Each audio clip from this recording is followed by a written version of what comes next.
नमस्कार बच्चों, मैं हूँ शुभांगी सक्सेना, आपकी विज्ञान की अध्यापिका। और आज हम बात कर रहे हैं कक्षा 10वीं के विज्ञान विषय के अध्याय 4 के बारे में, जिसका नाम है कार्बन एवं उसके यौगिक। और आज हम बात करने वाले हैं इसके भाग 6 के विषय में। तो अब तक हम क्या पढ़ चुके हैं? अब तक हम बात कर चुके हैं कार्बन और कार्बन की प्रकृति के विषय में कि कार्बन जो है वो कौन सा बंध बनाता है। उसके बाद हम बात कर चुके हैं हाइड्रोकार्बन्स के विषय में। फिर बात कर चुके हैं हम कि आपके प्रकार्यात्मक समूह मतलब कि क्रियात्मक समूह मतलब कि फंक्शनल ग्रुप जो है वो क्या होते हैं। फिर हमने बात करी थी कि कार्बन के जो यौगिक हैं वो रासायनिक अभिक्रियाएं कौन कौन सी देते हैं और उनसे कौन कौन से महत्वपूर्ण उत्पाद हमें प्राप्त होते हैं। आज हम बात करने वाले हैं साबुन और अपमार्जक के विषय में कि ये जो साबुन है और अपमार्जक है ये होता क्या है। क्योंकि हम कार्बन में पढ़ रहे हैं, इसका मतलब इनमें कार्बन उपस्थित है। तो चलिए शुरू करते हैं हमारी आज की इस क्लास को और समझते हैं साबुन और अपमार्जक के विषय में कि ये जो साबुन है और अपमार्जक है वो होता क्या है। अब चूंकि हम इसको कार्बन और उसके यौगिकों के विषय में पढ़ रहे हैं या उस अध्याय में हम बात कर रहे हैं, इसका मतलब साबुन और अपमार्जक में भी कार्बन है। पर कैसे कार्बन है, पता कैसे करें? तो चलिए शुरू करते हैं कुछ प्रयोगों के साथ हमारी आज की इस क्लास को। तो तैयार हो जाइए अपने कॉपी पेन लेकर के। और अब क्लास शुरू करने से पहले हम क्या करते हैं, हमेशा प्रयोग करते हैं, यानी बिना प्रयोगों के तो हम क्या करेंगे, बात नहीं करेंगे। तो आज की क्लास में हमारे पास देखते हैं सबसे पहला प्रयोग क्या है। देखिएगा कि दो परखनलियां यहाँ पर आपको दी हैं, एक का नाम है आपका ए, एक का नाम है आपका बी। ठीक, ए और बी आपने इन्हें नाम दे दिया। अब क्या किया, 10 ml जल इनमें भर दिया और आपने क्या करा, दोनों परखनली में एक एक बूंद तेल की इसके अंदर डाल दी। परखनली बी में साबुन के घोल की कुछ बूंदें डालकर क्या किया, दोनों परखनली को हिलाया और फिर देखा कि क्या प्रेक्षण प्राप्त हुए। मतलब आपने क्या किया, यहाँ पर हम समझते हैं कि आपने क्या किया, आपके पास दो परखनली थी, एक परखनली ए ली और एक परखनली आपने बी ले ली। अब क्या किया, इस वाली परखनली में और बी वाली परखनली में आपने 10 ml जल डाल दिया। अब जल डालने के बाद आपने क्या किया कि इसमें तेल डाल दिया। कोई सा भी तेल आप ले लीजिए, आप वो इसमें डाल दीजिए। तो आपने क्या किया, तेल डाल दिया। अब आपने क्या किया, ए परखनली को यहीं रोक दिया और ये जो बी परखनली है इसमें आपने क्या किया कि साबुन का जो विलयन था उसकी कुछ बूंदें आपने इसमें डाल दी। दोनों को क्या किया, आपने जोर से हिलाया और हिलाने के बाद आपको बताना है कि क्या प्रेक्षण आपको यहाँ पर प्राप्त हुआ है। बात समझ में आ गई कि करना क्या है? तो चलिए देख लेते हैं कि हमें इसमें करना क्या है। सबसे पहले क्या किया, हमने पानी ले लिया और पानी में क्या करा, तेल की कुछ बूंदें डाल ली। तो आप देखो ये परखनली ए है, ये परखनली बी है, यहाँ हमने जल ले लिया और दोनों ही परखनली में हमने क्या करा, तेल की कुछ बूंदें डाली। कोई सा भी तेल आप यहाँ पर ले सकते हैं, कोई दिक्कत की बात नहीं है। अब क्या करा, परखनली बी में सिर्फ हमने क्या किया, साबुन का विलयन, ये जो आप देख रहे हैं, कोई सा भी साबुन ले लीजिए, उसका विलयन बना लीजिए और उसकी कुछ बूंदें आपने परखनली बी में डाली और आपने क्या किया, इन्हें जोर से हिलाया, कॉर्क से बंद करके जोर से हिलाया। अब प्रेक्षण क्या मिले हैं, तो अब देखिएगा आप कि परखनली ए जो है हिलाने के बाद थोड़ी देर छोड़ दीजिएगा ताकि ये क्या हो जाए, अपने अपने स्तर पर आ जाए। तो आप देखेंगे कि परखनली ए में और बी में आपको क्या हो रहा है, तेल और जल की जो परतें हैं वो अलग अलग दिखाई दे रही है। परंतु परखनली बी में जब आप देख रहे हो तो यहाँ पर आपको क्या दिख रहे हैं, झाग दिख रहे हैं। और झाग कैसे आए कि क्या हुआ, तेल और आपका जल क्या हुआ, एक दूसरे में मिक्स हो गया। कैसे हो गया, तो आप यहाँ देखो, यहाँ तो हमने साबुन का विलयन नहीं लिया था, लिया था क्या, नहीं लिया था। तो तेल और जल की परतें कैसी रही, अलग अलग रही, हमको अलग अलग दिखाई दी, क्योंकि तेल जो होता है वो आपका जल से मिलता नहीं है। पर साबुन के विलयन के कारण क्या हुआ, परख नली बी में तेल और आपका जल क्या हुआ, एक दूसरे के साथ कैसा हो गया, मिल गया। बात समझ में आ गई। तो प्रेक्षण देखो, परख नली ए में तेल और जल की जो परत है वो कैसे दिखाई दे रही है, अलग अलग दिखाई दे रही है। परंतु परख नली बी में क्या हो रहा है, साबुन के कारण या साबुन के विलयन के कारण क्या हुआ, तेल और जल की जो है अलग अलग परत हमको यहाँ पर दिखाई नहीं दे रही। बात समझ में आ गई। इसका मतलब क्या हुआ कि साबुन का जो विलयन है वो क्या करता है, तेल के कणों को अपने अंदर मिला लेता है। तो साबुन में ऐसा क्या होता है कि वो तेल के कणों को अपने अंदर मिला रहा है। तो चलिए समझते हैं साबुन के विषय में कि साबुन में ऐसा क्या है। तो ये जो आपका साबुन है इसके अंदर क्या होता है, लंबी श्रृंखला वाले कार्बोक्सिलिक अम्लों के सोडियम और पोटेशियम लवण होते हैं। कौन कौन से लवण हो गए, सोडियम हो गया और आपका पोटेशियम हो गया और कार्बोक्सिलिक अम्ल। अब कार्बोक्सिलिक अम्ल का अनुलग्न याद करो कि अनुलग्न कौन सा होता है, ओइक होता है और इसके पीछे जो समूह लगता है कौन सा होता है, COOH। याद रहना चाहिए, ये भूलना नहीं है हमको। तो कह रहे हैं कि ये जो आपका साबुन है, कोई सा भी जो आपका साबुन है उसमें क्या है, कार्बोक्सिलिक अम्ल के सोडियम और आपके पोटेशियम लवण होते हैं। अब ये जो आपका साबुन होता है इसके कितने सिरे विद्यमान हैं, 2 सिरे विद्यमान हैं। एक होता है जलरागी, ठीक, एक होता है जल विरागी। ठीक, जलरागी जो जल से स्नेह करेगा, जल के अंदर क्या होगा, घुल जाएगा। अब एक बात बताओ, जल के अंदर कौन घुलेगा, जो आयनों में होगा। तो इसका मतलब ये जो जलरागी सिरा है ये कैसा है, आयनों में विभक्त है। तो यानी आयनिक सिरा जो है जल में क्या होगा, घुल जाएगा। पर अब ये जल विरागी है, यानी विरागी दूर, कैसा हुआ, हाइड्रोफोबिक, यानी जल से दूर भागेगा, जल में नहीं घुलेगा। बात समझ में आई। तो देखो जलरागी सिरा, साबुन का आयनिक भाग जल में कैसा होता है, घुल जाता है, जिसे जल स्नेही या हाइड्रोफिलिक एंड भी हम कहते हैं। हमें पता है आयंस क्या होते हैं, जल में घुल जाते हैं। अब चूंकि ये सिरा जल में घुल रहा है, इसका मतलब कैसा है, आयनिक भाग है, इसलिए क्या कहेंगे, जल रागी कहेंगे, याद रह जाएगा। अगला कौन सा है, जल विरागी सिरा, साबुन के अणु का वह सिरा जो हाइड्रोकार्बन में अर्थात तैलीय मेल में विलय होता है। भाई तेल में विलय हुआ था ना अभी साबुन, तो कौन सा सिरा विलय हुआ था, जल विरागी सिरा, यानी जो जल से दूर भागता है, हाइड्रोफोबिक एंड जो है वो क्या कहलाता है, आपका जल विरागी सिरा कहलाता है। अब संरचना कैसी होती है, तो संरचना आप ये देखो कुछ इस तरीके की होती है हमारे पास। अब ये आपको जो दिख रहा है पर्पल कलर का, ये कौन है, आपका जल रागी सिरा, हाइड्रोफिलिक यानी जल स्नेही सिरा है, यानी कौन है, आपका आयन है। कौन है, आयन। तो कैसा होगा, ये जल में घुलनशील, कैसा होगा, जल में घुलनशील होगा। ये बात समझ में आई। अब चूंकि जल में घुलनशील है यानी कि क्या है, ये आयन है। तो देखो आप यहाँ पर क्या दिख रहा है, सोडियम धनायन यहाँ पर आपको दिख रहा है। और हमने पढ़ा कि साबुन क्या होते हैं, कार्बोक्सिलिक अम्ल के सोडियम और पोटेशियम लवण होते हैं। तो सोडियम लवण आ गया यहाँ पर। बात समझ में आ रही है, कोई दिक्कत है। और आप ये जो देख रहे हैं ये कौन है, हाइड्रोकार्बन श्रृंखला है, जो कि कैसी है, हाइड्रोकार्बन तो जल में विलय नहीं होता, जल से कैसा होता है, दूर भागता है, इसलिए ये कैसी है, जल विरागी यानी हाइड्रोफोबिक है।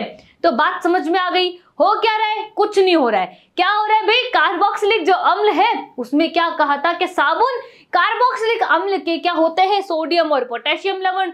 अब 2 सिरे हैं, एक आयनिक हो गया और एक आपका जो है हाइड्रोकार्बन वाला हो गया। आयनिक पे कौन आ गया, सोडियम लवण आ गया, आयन है, जल में घुल जाएगा, जल में घुल रहा है इसलिए जल रागी सिरा हो गया, जल स्नेही सिरा हो गया, हाइड्रोफिलिक एंड हो गया। जल विरागी हाइड्रोकार्बन है, आयन नहीं बनाएंगे यानी जल में नहीं घुलेंगे, तो कैसा हो गया, जल विरागी हो गया, हाइड्रोफोबिक हो गया, जल से कैसा होगा, दूर भागेगा। ये हो गई आपकी जलरागी जल विरागी की संरचना। मतलब आपका साबुन जो है इस तरीके की संरचना में क्या होता है, विद्यमान होता है। तो बात समझ में आ गई कि साबुन में जो है हाइड्रोकार्बन कहां पर होते हैं, यानी साबुन में क्या होते हैं, एक लंबी श्रृंखला होती है हाइड्रोकार्बन्स की। क्लियर हो गया। अब चलिए आगे और देखते हैं हम कि ये जो मिसेल होता है इसका निर्माण कैसे होता है, फॉर्मेशन ऑफ मिसेल क्या होता है और मिसेल होता क्या है। तो देखिए आपने क्या करा, जल की सतह पर साबुन लगाया। हम क्या करते हैं जब कपड़े धोते हैं तो कपड़ा क्या है, आपने पहले से गीला किया, फिर यानी कपड़े पर जल की सतह है और अब आप उस पर क्या लगा रहे हो, साबुन लगा रहे हो।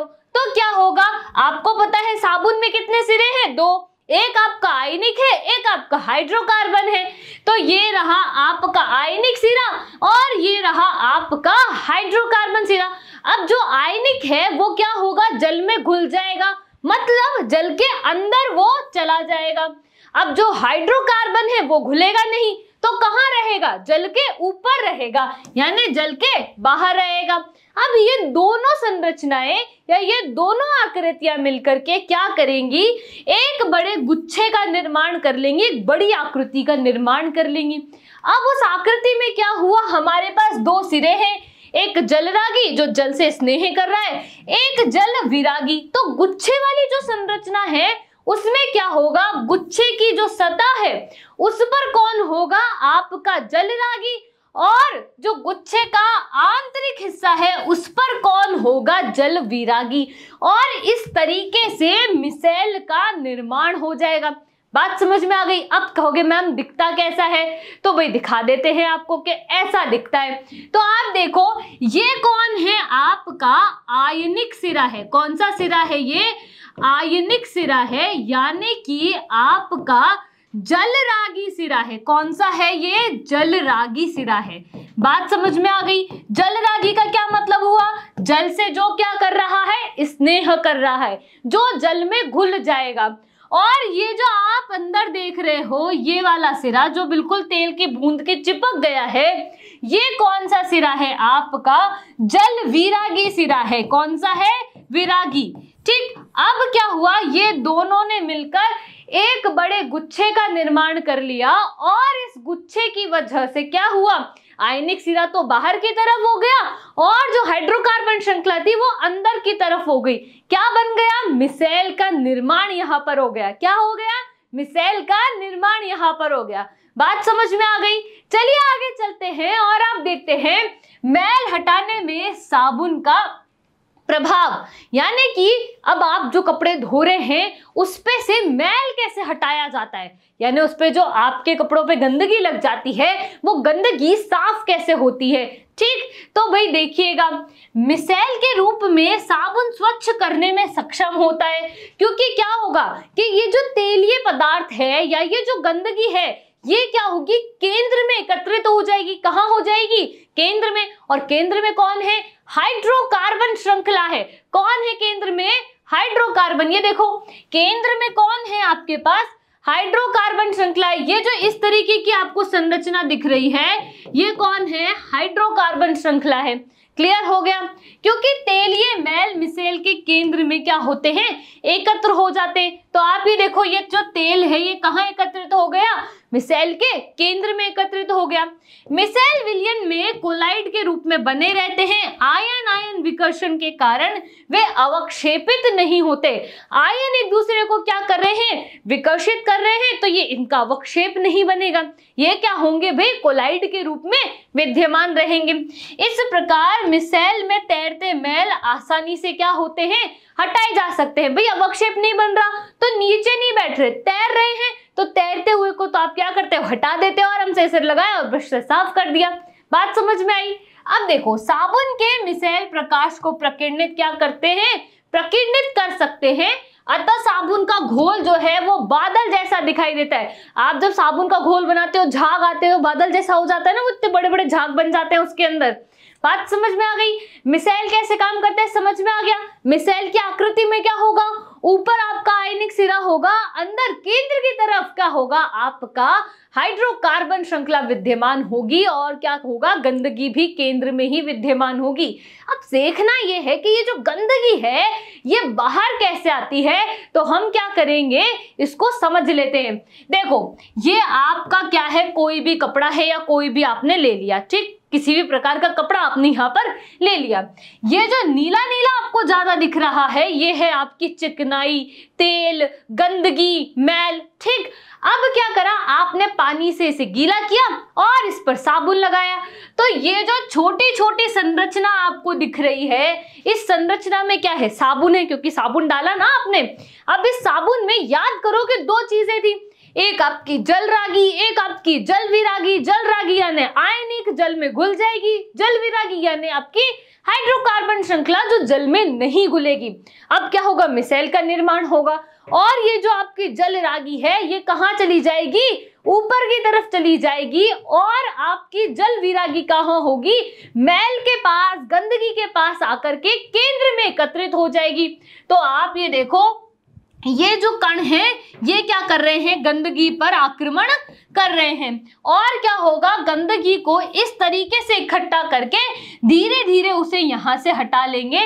और जैसे ही हम खूब सारा पानी डालेंगे ना, खूब सारा, तो क्या होगा? ये यहाँ से साफ हो जाएगा। बात समझ में आ गई कि भाई साबुन का जल रागी और जल विरागी सिरा या मिसाइल जो है वो काम कैसे करता है? गंदगी को हटाया कैसे जाता है? गंदगी आयनिक भाग से नहीं हटाई जाती, गंदगी तो हाइड्रोकार्बन वाले सिरे से हटाई जाती है, क्योंकि आयनिक तो जल में घुल जाता है, पर हाइड्रोकार्बन सिरा जल में क्या होता है? घुलता नहीं है। वो गंदगी मैल पर क्या करता है? तेलीय पदार्थ पर, चिकनाई पर सीधा आक्रमण करता है और एक गुच्छेनुमा संरचना में उसको एकत्रित करने की कोशिश करता है। बात समझ में आ गई? अब चलिए आगे और करते हैं एक प्रयोग, क्योंकि प्रयोगों के बिना तो क्या है कक्षा संभव हमारी नहीं है। तो चलो देखते हैं इस वाले प्रयोग में हमको क्या करने को कहा है।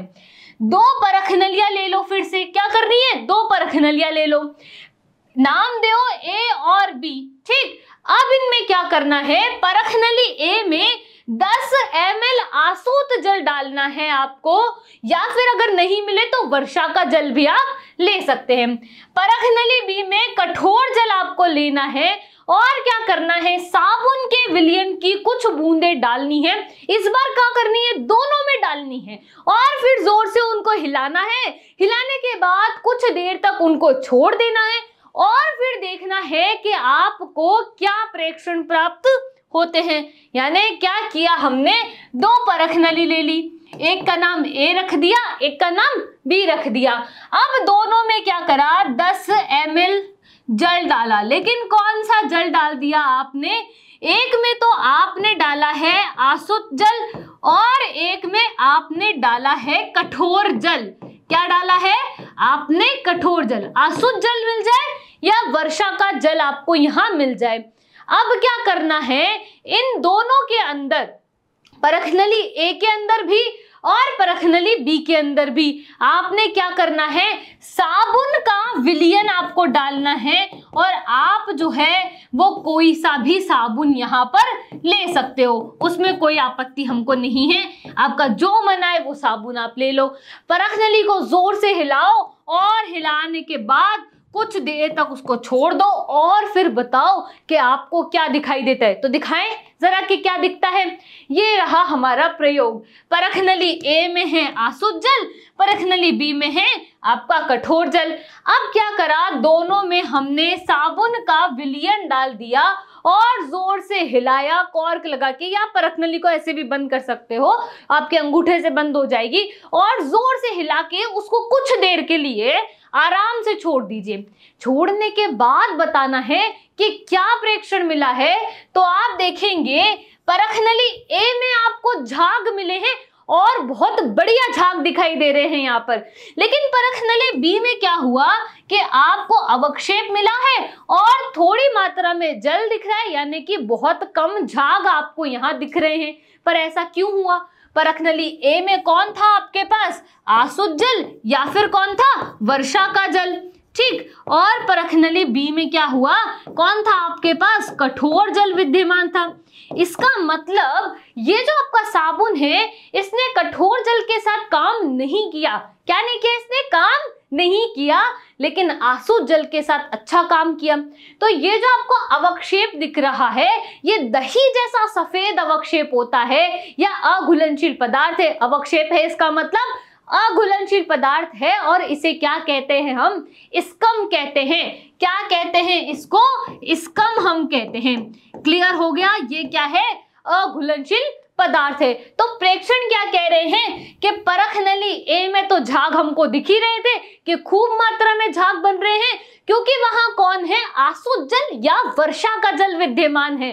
पर परख नली बी में झाग कम बनते हैं तथा दही जैसा श्वेत अवक्षेप निर्मित होता है, जो कि क्या है, अघुलनशील है। अवक्षेप है तो क्या है, अघुलनशील, यानी पदार्थ कैसा है, स्कम पदार्थ है, यानी स्कम उसको हम कहते हैं। क्लियर हो गया। तो अब निष्कर्ष क्या मिला कि साबुन कठोर जल में उपस्थित कैल्शियम और मैग्नीशियम, मैग्नीशियम का प्रतीक Mg, कैल्शियम का प्रतीक Ca से अभिक्रिया नहीं करता। साबुन क्या कर रहा है, कैल्शियम और मैग्नीशियम जो कठोर जल में विद्यमान है उनसे अभिक्रिया नहीं कर रहा, इसलिए क्या हो रहा है, अवक्षेप बन रहा है, अघुलनशील पदार्थ प्राप्त हो रहा है, जिसका नाम क्या है, स्कम, जिसका नाम है, यानी हम उसे स्कम कहते हैं। लेकिन देखो आपके आसुत जल से क्या हुई या वर्षा के जल से क्या हुई, क्रिया हो गई और हमको क्या मिल गए, झाग मिल गए। इसका मतलब साबुन जो है कठोर जल से नहीं करता, तो अपमार्जक यानी डिटर्जेंट जो है वो क्या करता है, तो डिटर्जेंट जो होता है वो आपके दोनों से अभिक्रिया कर लेता है। यानी अपमार्जक जो है कठोर तथा मृदु दोनों जलों में क्या करता है, झाग उत्पन्न करता है। अपमार्जक को कोई फर्क नहीं पड़ता कि को कठोर जल दिया है कि मृदु जल दिया है, उसको घोला आपने, फटाफट से मिलाया और आपके पास बढ़िया बढ़िया इतने सारे झाग वहां पर उत्पन्न हो जाते हैं। इसका मतलब साबुन और अपमार्जक में कुछ तो अंतर है। भाई सीधी सीधी बात है, सोप में और डिटर्जेंट में कुछ तो फर्क होता है ना, तो क्या अंतर है इन दोनों में, चलिए देख लेते हैं कि साबुन और अपमार्जक में अंतर।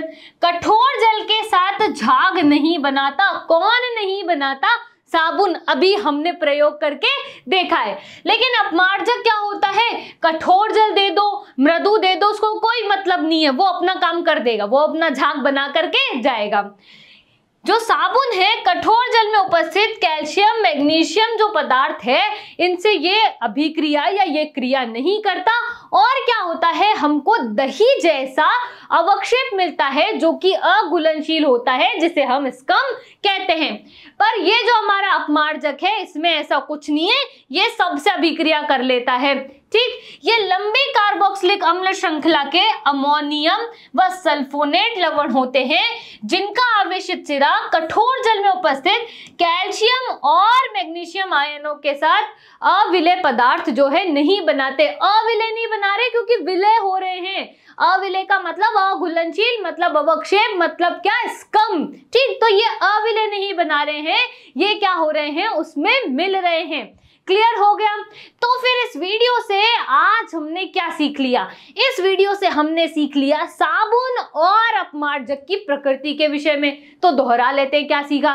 साबुन जो होता है उसमें क्या होता है, आपका जलरागी सिरा होता है और जल विरागी सिरा होता है। साबुन आपके कार्बोक्सिलिक अम्ल के क्या होते हैं, सोडियम और पोटेशियम लवण होते हैं, जिनमें क्या होगा, आयनिक सिरा होता है और हाइड्रोकार्बन श्रृंखला होती है। आयनिक सिरा है, आयन है, जल में क्या होंगे, घुलनशील होंगे, जल रागी, जल स्नेही यानी हाइड्रोफिलिक हम उसको कहेंगे। और जो आपका हाइड्रोकार्बन श्रृंखला होगी वो आपकी कैसी होगी, जल विरागी यानी कि जल से दूर भागने वाली, यानी कि आपकी हाइड्रोफोबिक वो होगी। बात समझ में आ गई। फिर आपने मिसाइल बना लिया। मिसाइल में क्या हुआ भाई, आपके पास साबुन था, आपने जल की सतह पर उसको लगाया, तो वहां पर दो सिरे थे ही सही, एक आपका जलरागी एक आपका जलविरागी। तो क्या हुआ, दोनों ने मिलकर एक गुच्छे जैसी आकृति बना ली, जिसमें क्या हुआ, आयनिक भाग तो ऊपर आपका व्यवस्थित हो गया और अंदर केंद्र की तरफ जहां पर गंदगी, मैल, तेलीय पदार्थ है, वहां आपका हाइड्रोकार्बन श्रृंखला यानी जल विरागी भाग व्यवस्थित हो गया। अब क्या हुआ, धीरे धीरे गंदगी पर इसने आक्रमण किया और क्या हुआ, गंदगी को जब आपने बहुत पानी डाला तो गंदगी वहां से साफ हो गई और वो क्या बना था, मिसेल यहाँ पे बना था। फिर हमने प्रयोग कर लिया कि जो साबुन है वो आपका कठोर जल के साथ अभिक्रिया नहीं करता, अवक्षेप जो है वो वहां बन जाता है, पर आसुत जल वर्षा के जल के साथ क्या होता है, अभिक्रिया करके बढ़िया से ये झाग दे देता है। लेकिन अपमार्जक जो है उसको कोई मतलब नहीं है कि कौन कठोर है और कौन मृदु है, वो दोनों के साथ अभिक्रिया करता है, दोनों के साथ आपको क्या देता है, झाग यहाँ पर देता है। बात समझ में आ गई? तो अब चलते हैं प्रश्नों की तरफ के प्रश्न हमको क्या कह रहे हैं।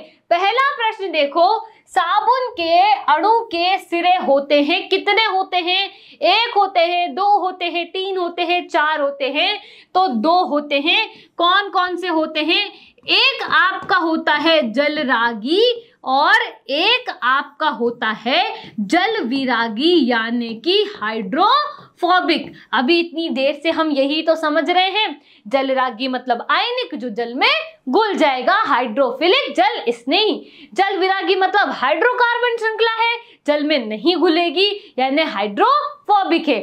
चले प्रश्न संख्या 2 पर, तो देखें, जल में विलय साबुन के एक सिरे को कहते हैं, क्या कहते हैं, जल्दी बताओ, जलरागी सिरा कहते हैं। क्या कहते हैं, जलरागी सिरा उसे कहते हैं। क्लियर हो गया।